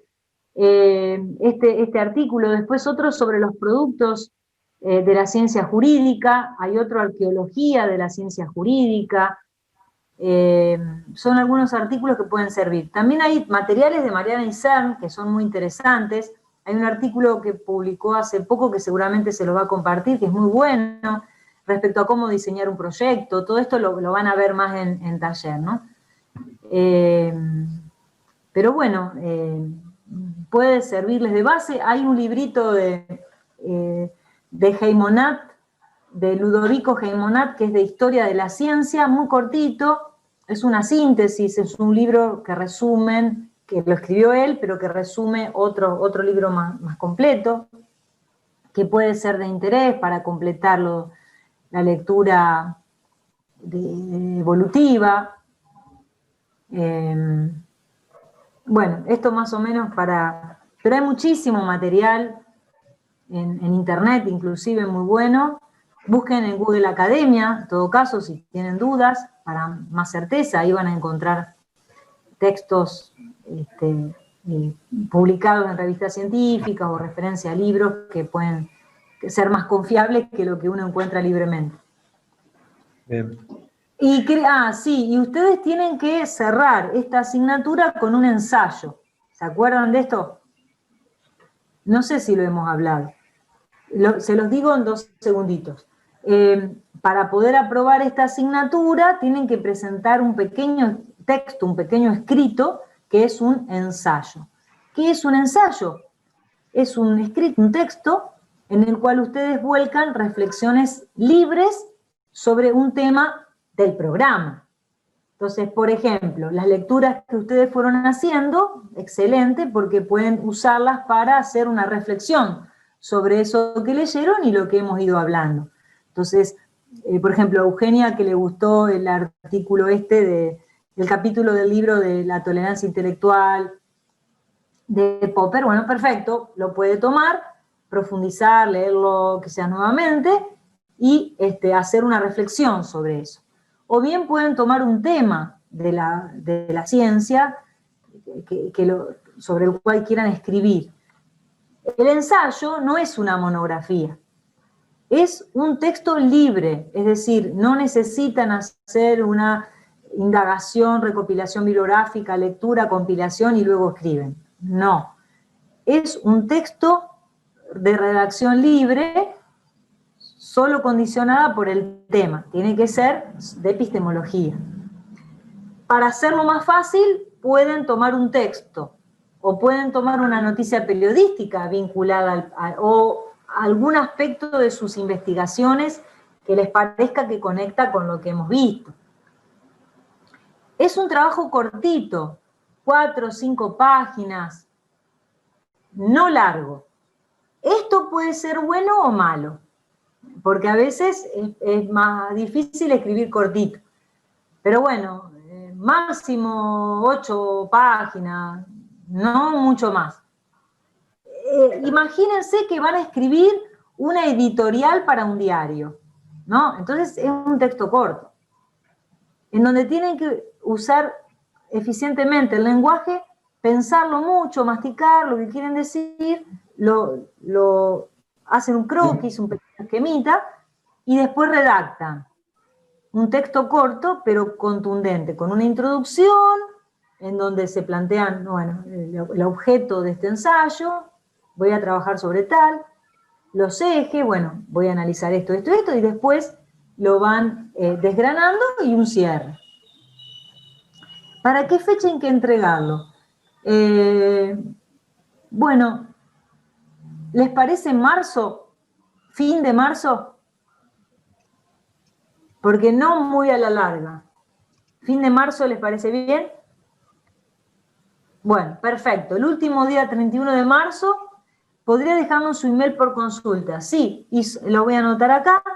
También pueden escribirle a Mariana. Somos un equipo, es decir, cualquiera puede responder las preguntas y de hecho Mariana está siempre atenta al trabajo bien personalizado. Así nos hemos repartido la tarea. Pero mi mail es isolinadabove@gmail.com. Entonces ahí me pueden escribir. ¿Se lo mandamos a ustedes ese mail? No, se lo mandan a Felipe, a mí no me mandan nada, porque Felipe después, o Julieta Trivisono, a los dos por las dudas, a ningún profesor mándenle los trabajos, se lo mandan siempre a la coordinación, porque ellos después reciben todo, hacen una lista y recién ahí nos lo dan, a fin de garantizar que no se pierdan los trabajos. Es más, pregúntenle a Felipe si él admite que se los mande por email, porque en un momento quería que se los manden por correo postal. Así que por las dudas, esto de la recepción y el envío, lo que yo estoy segura es que a mí no, ni a Mariana. No existe más el correo postal, me parece. Sí, bueno, pero por las dudas. Es una antigüedad. Es una antigüedad, pero hasta hace poco era así, Ariel, sí. Porque, bueno, hemos tenido casos de trabajos que se han perdido. Ah, no, pero se lo mandé a la profesora o al profesor, y entonces, no, pero qué sé yo. La verdad que es un lío. Capaz que tienen un mail, no sé si organizaron un mail específico, estoy suponiendo, para la recepción de trabajo, no sé. Además, imaginen que no es la única asignatura, son muchas. Entonces se pueden perder las cosas, por eso era lo del correo postal. Doctora, pero le preguntan a él. Sí, Sí. para el ensayo, quizás nos podría mandar un correo indicándonos la fecha definitiva, a quién hay que enviárselo, características que debe tener, algo así. Me imagino yo, para formalizarlo un poco y para que tenerse. Es que no hay más criterios que los que estoy diciendo, como quieran, pero fecha 31 de marzo, los criterios es un texto de reflexión libre sobre un tema del programa, o bien sobre un texto del programa u otro vinculado a la ciencia. No hay otra, no hay ninguna indicación formal, por ahora no le pedimos nada formal, ni cómo citar, ni cómo necesitar, ustedes escriban. Después vamos a pulir eso. Por ahora, veamos cómo escriben, qué plantean. Igual la carrera tiene un reglamento formal, que esto se lo vamos a ver cuando con Mariana empiecen a trabajar metodología y taller. Pero por ahora escriban así. Lo otro se lo preguntan a Felipe y a Julieta. Y listo. Y él seguramente les va a escribir, o Julieta les va a escribir indicándole bien dónde, porque yo tampoco lo sé ahora dónde es. Perdón, pero es así. Ya les digo, hasta el año pasado, yo tengo el registro de correo postal. O se lo dejaban en la facultad, en mano. Pero bueno, ahora vieron que todo cambió. Para bien en algunos casos, porque miren, Cristian, ¿vos dónde vivís? En el sur de Chile. Ah, ¿viste? Bueno, y hay gente de Mendoza, me parece, del norte del país, hay además de Rosario, así que bueno, esto es la maravilla de Internet, ¿no? Bueno, si les parece, cerramos acá, les agradezco muchísimo la paciencia, la facultad de adaptación que han tenido conmigo, y bueno, seguimos en comunicación, tienen mi correo, y si puedo en alguna otra clasecita, aunque esté Mariana, acompañarlos un ratito, lo voy a hacer, pero sepan que Mariana, igual que Marianela, bueno, son mis discípulas, son excelentes profesionales y hacen la tarea con mucho cariño, e incluso más paciencia que yo, así que les va a ir mejor. Bueno, hasta gracias. luego. Buen fin de semana. Igualmente. Gracias, adiós, doctora. Gracias. Chao, gracias. Gracias. Chao, gracias, doctor.